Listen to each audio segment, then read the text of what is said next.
wala projet bi nga xam ne moom nga am ci équipe bi. donc fi ñu toll nii def na liste bi je pense que bariwul luñ ci war a mën a contester. mais yaakaar naa ni fii ci kanam dina ko mën a permettre aussi mu jauger réellement niveau ñenn ñi fi ñu toll anciens yi mooy ñu ñu woowee les cadres ak les nouveaux qui viennent d'arriver. mais si liste bi gis nañ par exemple au niveau de la défense. ku ci mel ni Kalidou Koulibaly ku ci mel ni Abdou Diallo ak Abdoulaye Seck surtout Abdou Diallo ak Abdoulaye Seck. pratiquement joué tuñ seen club yi. te am na ay jeunes yoo xamante ni ñoo ngi briller ci club yi nga xamante ni ñoo ngi nekk ku ci mel ni Abdoulaye Niakhate Ndiaye ku ci mel ni Moustapha Mbow bi nga xam ne récemment mu nekk moom moo yéegal Paris FC ak Ousmane Diaw. jeunes yu mel noonu jàpp woon ni mën nañoo ñëw intégré li nga xamante ni mooy liste bi. mais man dinaa la ci yokkal Sadibou Sané bu FC Metz. donc moom Pape xam na ko déjà. parce que ak loo la. Aboulo donc Pape xam na surtout sax Sadibou. parce que nekkoon na ci équipe am. donc xam na ko donc li nga wax aussi tamit loolu aussi tamit lu mën a nekk la. mais comme ni ma wax rek en introduction. dafa am yoo xam ne doo gaaw bouleverser ce groupe. ñooñu ay cadre lañu. cadre nag dafa am noo koy traité. munoo ñëw rek jékki-jékki génne leen brutalement. peut-être ci match yi. xëy na di nga xool ñenn ñi et puis di nga gis réellement seen niveau sur le plan international. parce que équipe yooyu ñuy dajal du équipe bu caaxaan. di nga xam ne est-ce que ñii réellement amati nañ niveau bi ñu am. parce que championnat yi ñuy jouer c'est vrai que c'est pas des championnats de référence.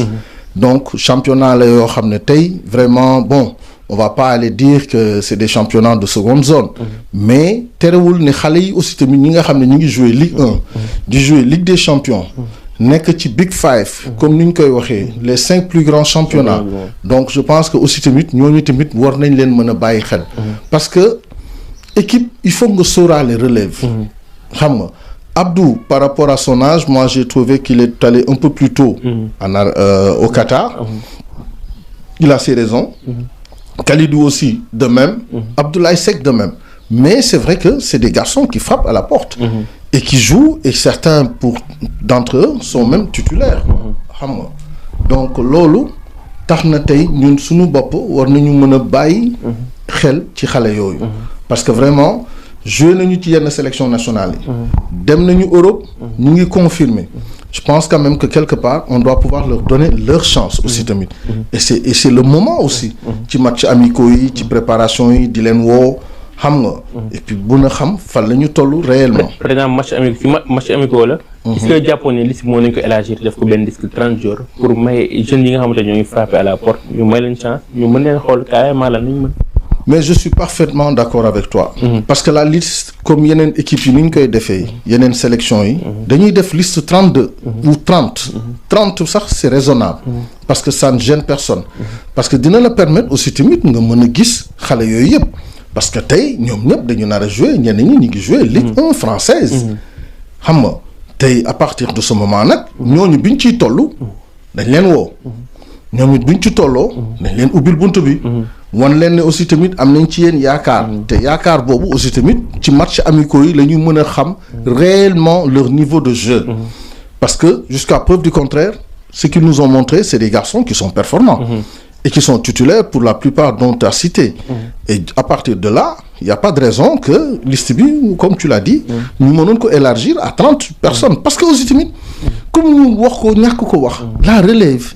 à partir de 30 ans. 31 ans 32 ans. il faut songer aussi à partir par la grande porte. loolu moom mooy réalité sport de haut niveau. am na nag ñoo xam ne peut-être ay exceptions lañu. mën nañu dem ba ay 38 ans. 39 ans 40 ans. mais loolu day fekk avant ça da nga doon am benn hygiène de vie. bu la permettre nga mën a di def. effort yi ngay def jusqu'à maintenant et di jouer ci yenn championnat yi. mais dis-toi que c'est pas tout le monde qui peut faire ça. si loolu sax laay ñëw par rapport ak hygiène de vie gis naa ni suñu jeune talent yi ñu ci bëri bu ñu defee 5 ans rek pare nañ mais loolu lan moo koy def nga yaakaar. xam nga Ibrahima na nga wax joo xam ne. dama ciy wax et dinaa ci insister nag. pour une fois je vais y aller très très très loin.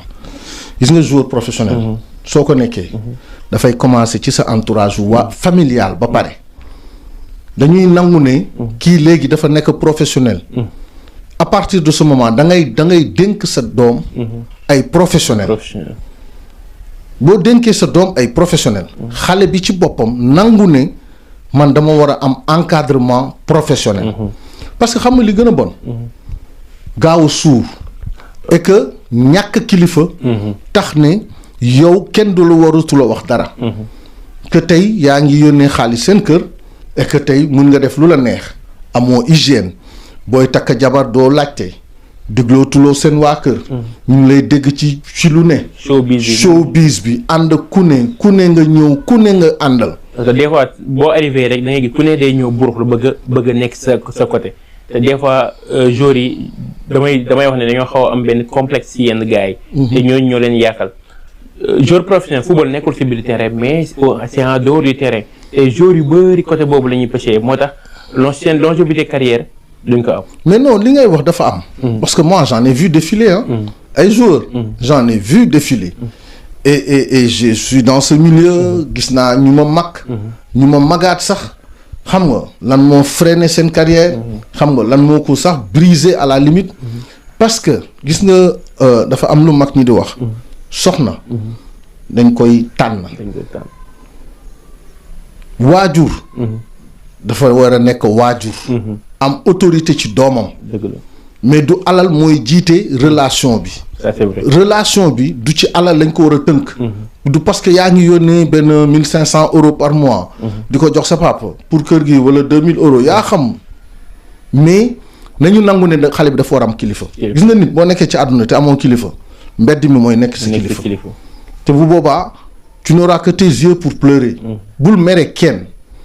te loolu moo dal ci li ngay wax nii gis nga li ngay wax nii dafa am importance parce que chaque jour que Dieu fait ñu xool benn génération boo xam ne et puis li gën a metti mooy nit bu dul déglu nanguwoo am kilifa lu ñu la wax nga ne kii dafa compliqué dafa bari wax dafa bari lu muy kaas dafa nii dafa naa yow sa bopp lu ñuy sikkal et Dieu sait laisse-moi terminer Dieu sait yow yéene rek nga am ci ñoom soxlawoo ci 1 euro ci seen am-am à la limite sax je te dis je peux me passer d'eux mais ce serait un plaisir de les voir évoluer jusqu'à un certain niveau yow loolu nga leen di ñaanal foo toll parce que su suwee mooy nga toog tey nekk sa kër di seetaan gis ñu naan la kii kat sa jarbaat la tey moo toll fii mooy def lii mooy toj Real de Madrid pourquoi duñ mënuñu egg ba foofu toj Real nekk titulaire Barcelone nekk titulaire Man City et pourtant il y a d'autres nationalités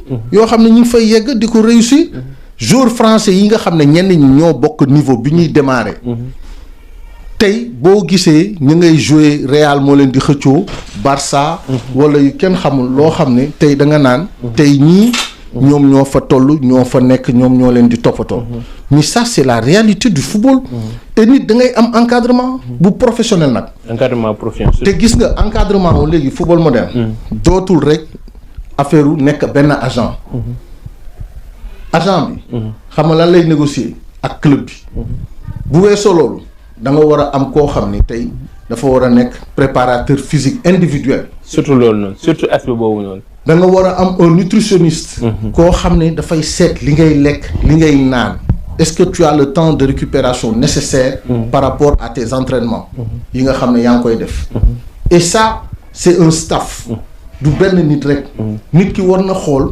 pourquoi tu es en forme pourquoi tu es en méforme ñu war a toog waxtaan discuter ci loolu ba nga xam ne bu ñu paree dinañu war a xool lan moo tax prenons le cas d'Ismaïla Sarr Ismaïla Sarr à un moment donné il était en dedans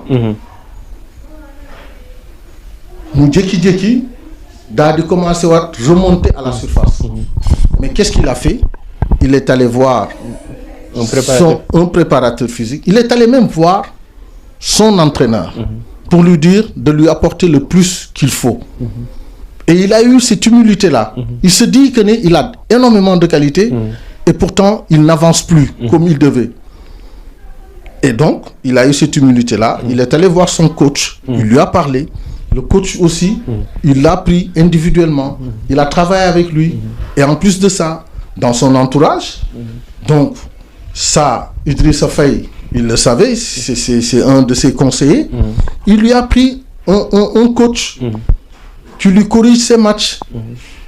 naan ko lii waroo ko woon def lii nga war a def lii defloo ko lii baaxul lii baaxul. mais ça c'est le football moderne.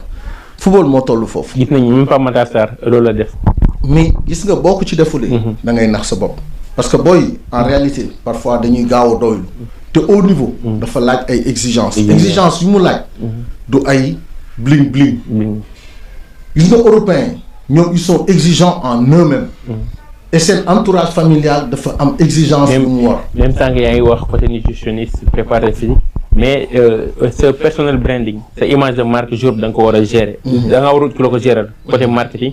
côté communication pour jour bi muy décrocher yenn sponsor yoo xamante ni dina ko mën a accompagner. mais li nga wax rek mooy jeune joueur Sénégal dañoo gaaw a doole. mais arrivé wu ki nga xamante ni mooy Idrissa Gueye nekk ancien joueur génération foot. non jàmbaar. Idrissa Gueye. Attaquant. Parce qu'il y en a deux maintenant dans la sélection. Idrissa Gueye ancien joueur génération foot. daa mu amoon blessure bu métti. bu ko écarté woon pelouse yi. ren mu rejoindre ci été bi. Metz def saison bu exceptionnelle ba ak Mamadou Lamine Camara bu RS Berkane. ñoom seen arrivé ci tanière bi loolu na ko gisee.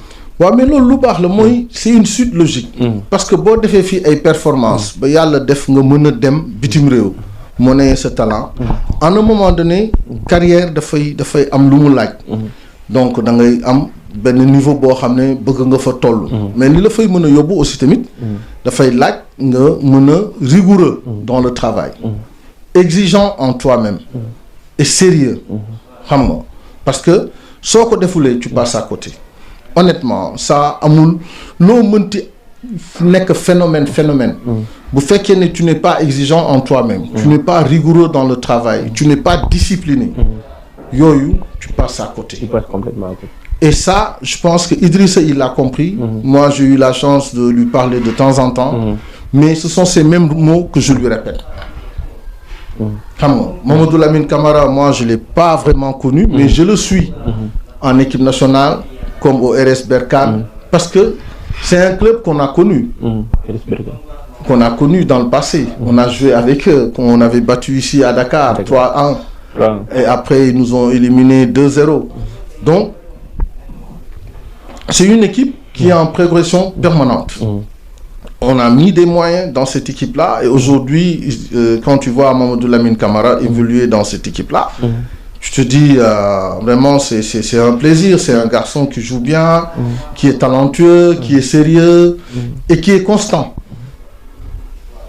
Parce que tu sens qu'il est constant. Chaque fois que tu le vois jouer, tu sens que... U23, et aujourd'hui, il est convoqué en équipe nationale A. Donc, c'est sa constance qui fait plaisir. Idrissa Gueye, comme attaquant, moi, je trouve que c'est un garçon qui a énormément de qualité, qui joue des deux pieds, qui est bon de la tête. Et c'est un garçon qui sait jouer en profondeur, qui sait jouer dos au but.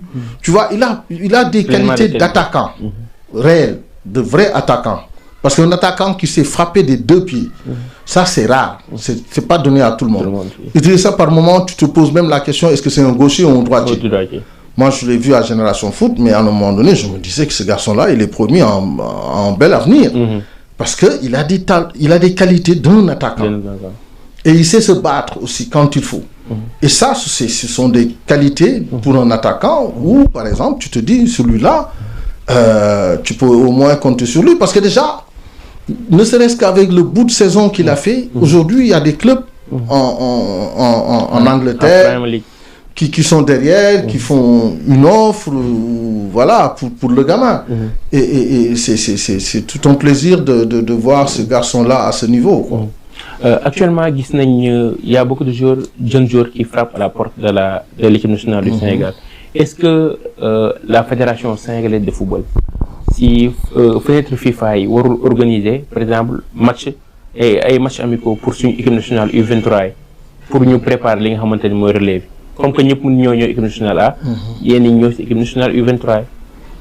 Bon, ça aussi c'est un problème de calendrier. Parce que les U23 aujourd'hui